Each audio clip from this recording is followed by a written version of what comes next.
Cool. Bam. Front and center. Sweet. All you. All me. Alright, ma'am. Alright. Get this guy. Sound recording. Boom. Alright. Alright. Alright. This is David from Blood and Guts. We have a special guest here, Bobby. I know him from the gym. And I decided part of our creator entrepreneur segment was talking to creators and entrepreneurs, and Bobby just is venturing on a new path for himself. So we're pretty excited. I'm pretty excited for him. And let's go. So Bobby, why don't you go ahead and give us a little background of you and maybe what you're doing now. Yeah, totally. So like Dave said, I'm Bobby. Baskubiak is my last name. So I, moved to Seattle about 7 years ago, and for an internship. It was kind of like I lived, born and raised in Montana, and kind of had to get to the city just to kind of see what I could make of myself. And I guess Really? So you didn't go to school or? No, I was out there for school. So okay. I was out there. If you want to go even further back, I went to college at Montana State University. Pole vaulted on the track team there, and then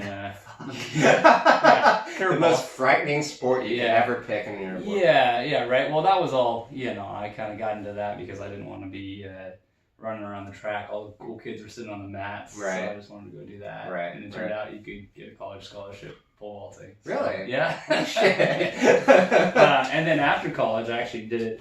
So I guess you would say semi-professionally for a year and a half. Are you serious? Yeah, I was trying to make the Olympic trials B standards. So I was trying to jump 18 feet. Mm-hmm. Is that like a... Like 18 feet's like kind of like your gold card to kind of get into any kind of meet that you want to get into, right. And if you jump that, you have a good likelihood of kind of getting into the trials, or at least being really close to on a waiting list. Okay. Yeah. So that was kind of my goal, doing that, and that was kind of my life at the time. Like I obviously went to school to be a graphic designer, and I wouldn't say it went by the wayside, but it definitely wasn't like my focus at the time. Like I think back now, and I even skipped my senior thesis to go to a track meet. There's a lot of weird things. It definitely was priorities. Priorities for sure. And I was working at a small agency in Bozeman, Montana at the time, and I just was like, I gotta be done. I gotta focus on this. I gotta put all my eggs in that basket and see what I was capable of.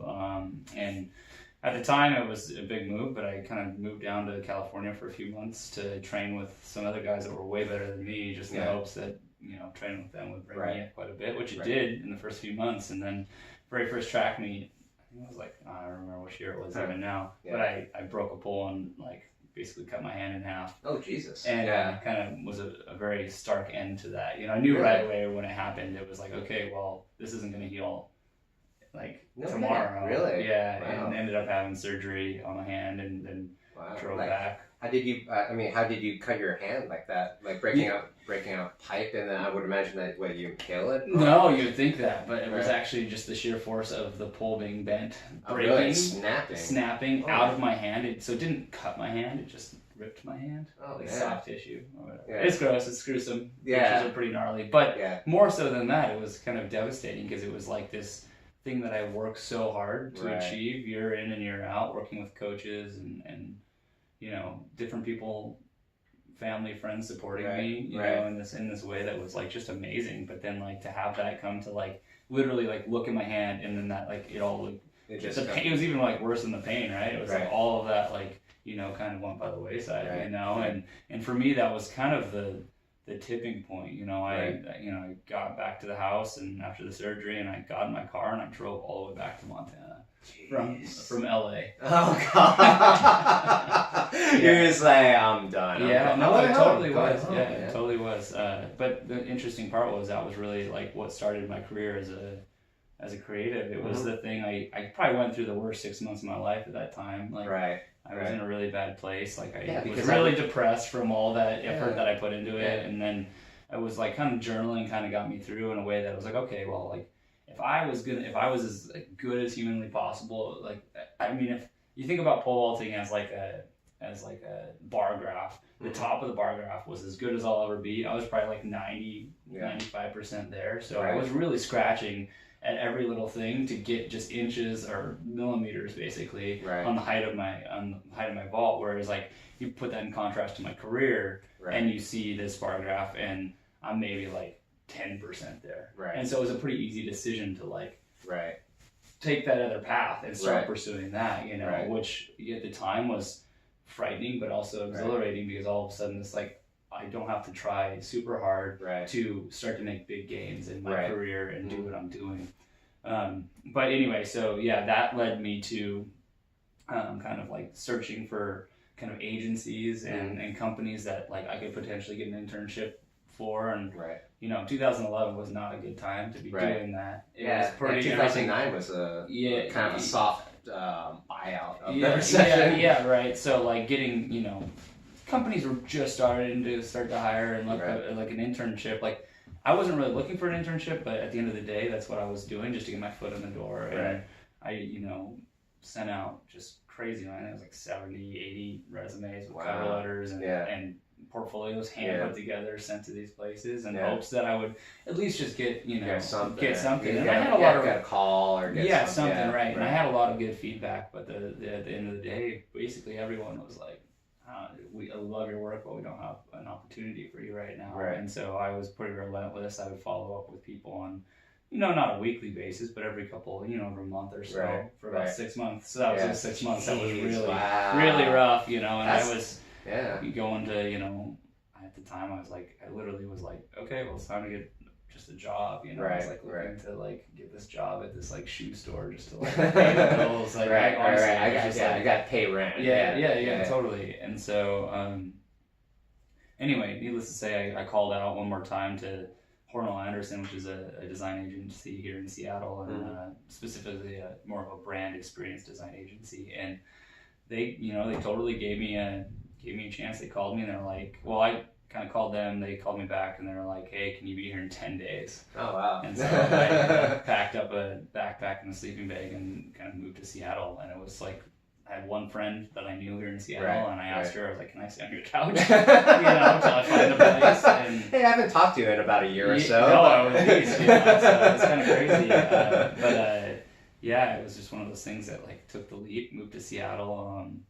And then from there, you know, I was at that company for quite a while, almost 6 years. And in that time kind of grew a lot as a creative and as a person, and was able to kind of start to envision what my future would be like, you know, in this, again, all coming back to like if the pinnacle of what I am doing in my career, what is that, you know, being able to see that was so important to me. And like starting to like have goals, have ambitions, and like all of that kind of led me to the transition that I made recently. But before that, even, you know, I moved to a smaller company because I was like, okay, if I'm inevitably I want to like have my own thing, like what do I got to do to get there? It's like, oh, if I go to a smaller company, that's going to teach me how they run, you know, how they're doing things, and that's what I want to do. Yeah, exactly. So I went to a small agency, and then at a certain point, I'm like, okay, well, I'm doing this enough. Like, is this the right time to move? And he's like, yeah, you know, it is the right time to just take that leap of faith and go for that, the dream of starting a company. I mean, I still think it's, you know, it's in the works by every sense of the word, but like what it is like it's that like, I guess being that, I keep coming back to it, but that vision of like, what do I actually want to do, you know, and then having tangible steps to get there has always kind of been something that no one's like good at it in the word, like I don't know if there's a right way to be, you know, to achieve that, but for my own means, it's like definitely something that I think it was my dad way back in the day. It was like we would do this. We'd be on these like long ass car rides, and he would be like, "All right, guys, what's your 1, 3, and 5 year plans?" And I think every single every single time my dad would ask that question, my sister and I would be like, "Oh, not again," you know. The irony in that is that it's like so crazy relevant for me right now. You know? It's like I even broke it down to like 1, 3, 6, 1 year, 2 year, 3 year goals, you know, and making those very tangible and very real in a way that I'm not setting false hopes of getting somewhere. There are definitely things that I can achieve, you know, but I have to be active and be chasing them on a daily basis, you know, and that's the thing that kind of where I'm at now. But Yeah. Do you journal that down? Yeah. So I'm a pretty big journaler. Like I think it kind of I go in between, doing it on the computer and a physical journal. A lot of it ends up being physical journal, but I don't journal in the way that most people journal. Like I don't journal to like go back and look at my journal. I journal to get thoughts out of my head. And I honestly would just throw my journals away. They're not like, they don't mean that much to me after there's a couple that I've saved and I'm glad I did, but that one there, I was like writing all the companies I want to work for. It's funny, the irony of me like circling Hornell Anderson as one of my first companies, and then now I'm working there. It's like testament to like believing in something and chasing after it, right? So it's good to have those things, but the reality is through good times and bad times. Like I think that just having the ability to write things down and get those thoughts out of your head is just so therapeutic, and it allows me to like have a clear mind and kind of a clear vision on things. So I try to do it almost daily, I would say. If I don't get to it, it's because I'm busy, but for the most part there's at least a few minutes of me kind of reflecting on what I want to be doing. Do you find that's kind of like a form of meditation for you then? Yeah, I think so. Yeah, to a degree. I think it alleviates a lot of like stresses, and I'm a pretty anxious person in general. Like I carry a lot of stress on my shoulders, and I'm also pretty self-conscious. So there's a lot of like, it's not just like work things. It's just like in general, it's just me as a human being. Like there's a lot of weird stresses that I carry, and like writing them out and getting them out on paper is like just a way to like flush those out of my system and kind of move forward. And that's not something that somebody told me to do. It's just something that kind of started happening. That wasn't your dad like doing the 1-3. No, not necessarily. But I mean, it's pretty similar in the context of just getting things down and seeing them. And I always try to end with something positive, even if I'm like, I mean, there's times where I'll journal and all I do is just sit there and bitch about things. It's like they're almost nonsensical, they probably are. I mean, I have pretty bad dyslexia, so you probably won't be able to read it. But, maybe you need to work on your writing skills. Probably every other word's misspelled or something. Worst speller on earth. But no, it is definitely a form of just getting things out, not something you go back and look at. But it guides the day to day. And if I'll journal for a bit, and a lot of times what comes out of that journal is a list of things that I want to work on, or a list of things that I think I need to do. And then there are those. Do they tend to be like repetitive sort of? Yeah, there's some things that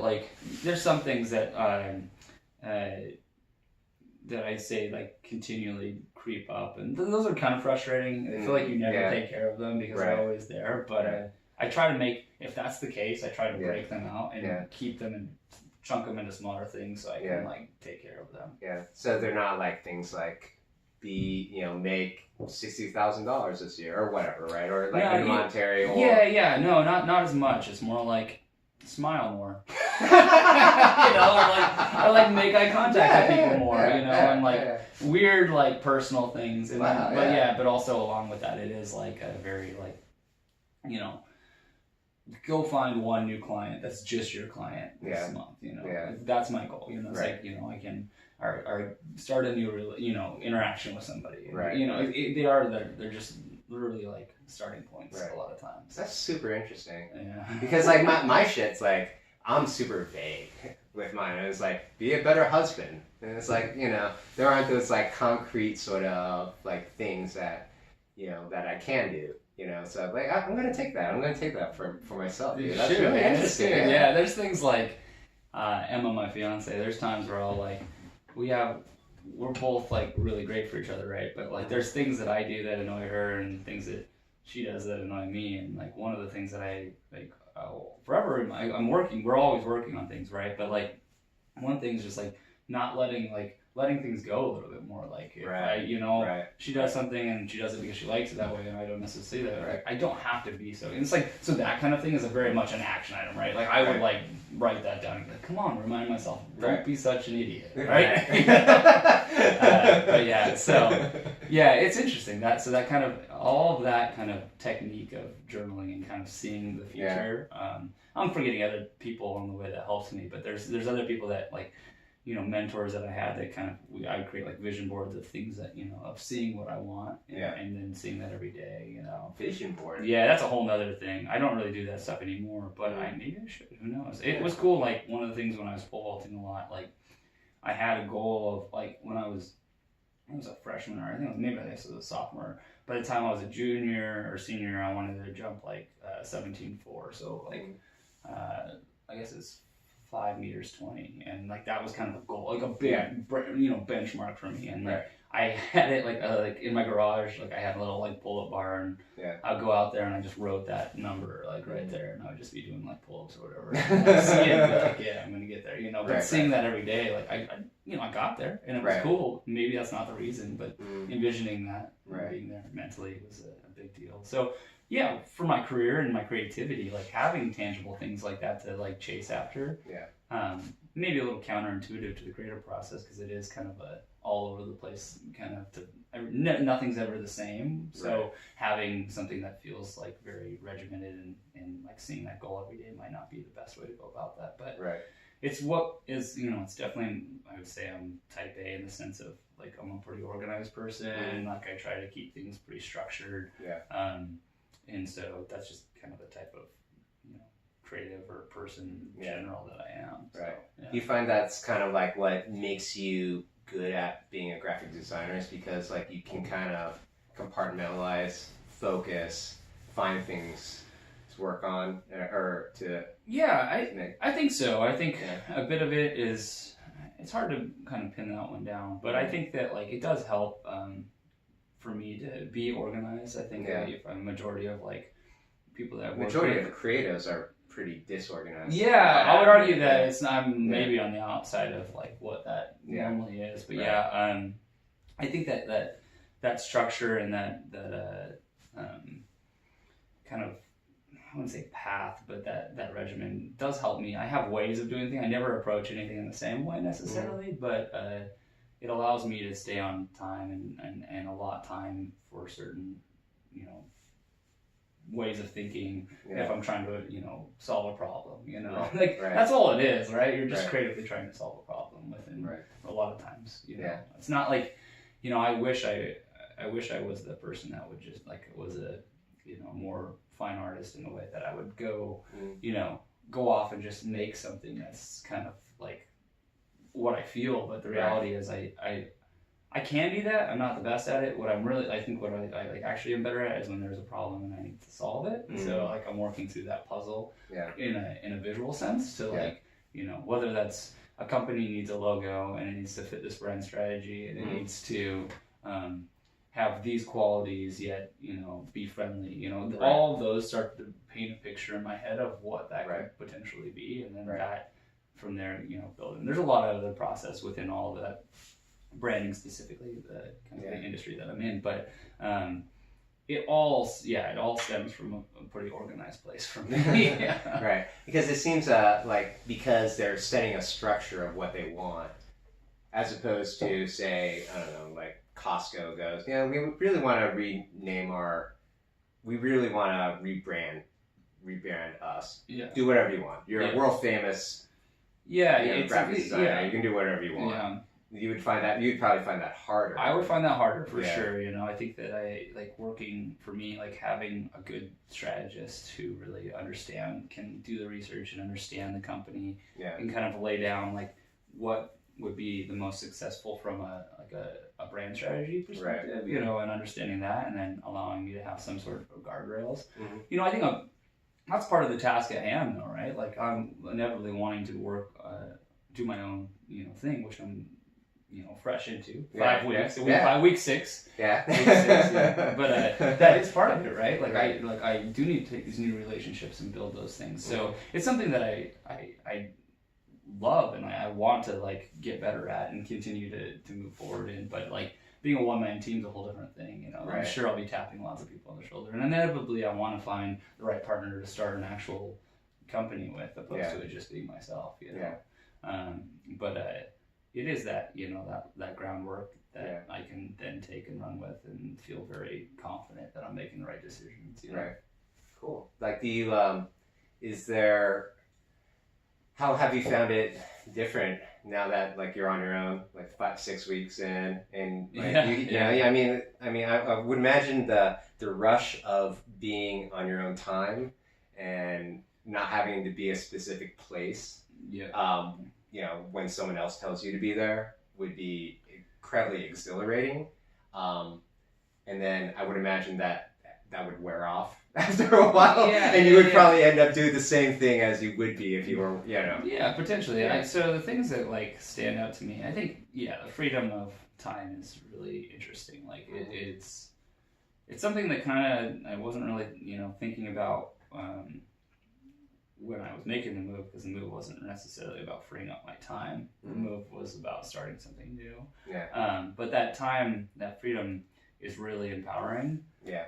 Because again, I think the creative process is one that kind of ebbs and flows with highs and lows, right? So there's definitely times where I'd be at an office, and I'm at the office because I have to be at the office, not because I'm feeling like I want to be doing good work, right? So it's something that I've noticed that if I have an idea, I just the freedom is just so much more to just jump in and do it, whether that's 9 o'clock at night or 7:30 right after I get home from the gym. I thought about something at the gym. I'm going to do this. I'm going to bust it out. There's a lot more leeway in the time I'm working. Typically after lunch from 1:30 to 3 is probably my least effective time as a creative. I'm just kind of a lunch hangover, a little sleepy, and whatever. And so. Lately I've kind of either I've walk the dog or take him for a run or just go to a coffee shop and take a few minutes and the reality is working at a place I don't know if everyone feels this way, and maybe it's because I'm a self-conscious, anxious type person, but whenever I go to a coffee shop when I was at my other companies or at the other companies I worked for, I always felt even though I was doing it for the right reasons to get out and refresh my brain, I always was oh man, somebody probably needs me back to the office, right? So there's this weird oh, I'm leaving, and especially at the smaller place I worked at, it very much felt it almost was worse when I got back, I get the side eye where were you at for half an hour? I was gone for half an hour. That doesn't, in the grand scheme of things, doesn't really matter. But so that, yes, I would say that the freedom to both kind of go in and out of work more often and more effectively has been a really nice change that I didn't necessarily foresee. And I also would say the time off has also been when I need to take a day, I just take a day, and I can just do it, and that's something that's really empowering. I always, again, kind of comes back to my personality, but me taking a day off was or asking to take a day off was a really stressful thing for me, because I know that the team that I'm working on needs me there to help or whatever, and now that it's just me, I am still working with the people on different teams and stuff like that in the context of the work that I'm doing, but they know, they're okay, you're just gonna example, this last Monday I was out on the coast surfing with some of my friends, and it's there was no hesitation. I just took that day, and it was just amazing conversation out on a sunny, Oregon coast. It was just this day that wouldn't have existed probably, most likely, if I was at the other place, because I wouldn't have felt the need to take that day off. They were so precious days off, but by doing that, by kind of alleviating that stress from your life, however, have you been finding that your creativity is kind of excelling a little bit, kind of having that for sure, that juice to kind of okay, I need to think about this today. Okay, cool, let's do this. Yeah, very much so. I feel it's the efficiency of that process. I'm not spinning my wheels and feeling I'm pinned in a corner nearly as much. A lot of it is kind of just full speed ahead, and that kind of segues into the second point that I was thinking about of this is something I totally did not see coming when I was leaving. I was okay, this is gonna be cool. I'm gonna go work for myself.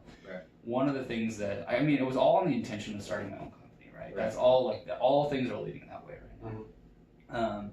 But the thing that I didn't foresee was the fact that when I make a decision now, I'm making a decision for everything. I'm not having to sell them in through another person, another director of sort. The way it works a lot of times is where I was at my last two places, I was a senior designer, so still leading teams of creatives, but I always would have a design director or a creative director above me in a way that you kind of had to shape that conversation, and you have this awesome idea, it's really cool.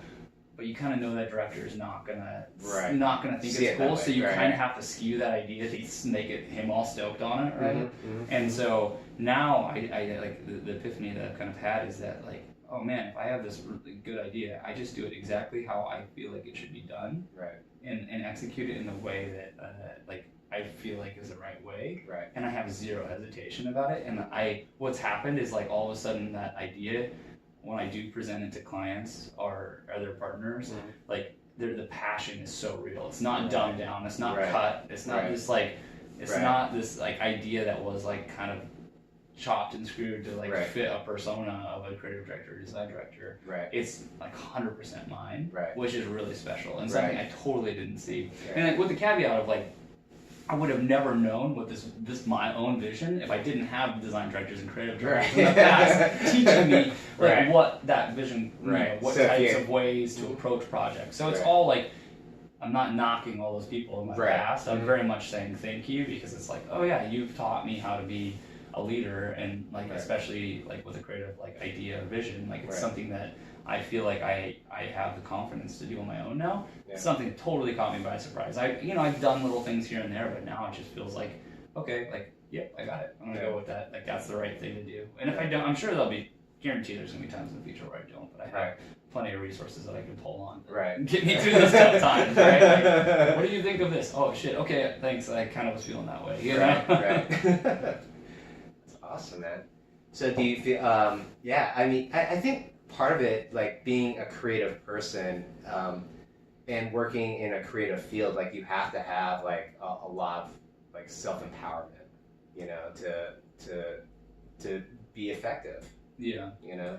Yeah, I mean, I think that, again, just being able to, you know, it was funny with the guys I was working with this weekend, like, we were chatting about, like, you know, what it's like to do your own thing, and if they felt like they had that bone in their body, and, like, a couple of them were like, no, not at all, like, there's no way I need to have that regimen from a company doing it, but the reality is, like, me by myself, I feel much more productive, just being off on my own, doing my thing, just because I know that I have the ability to do it, and like there's no like weirdly less speed bumps along the way, you know. And there's I mean, like entrepreneurship or being your own boss or whatever, it's like it's a special, or as you were saying about bone in your body, you know. And it's kind of interesting to hear, because of I don't mind being a worker. I don't mind like working for other people, and it's convenient.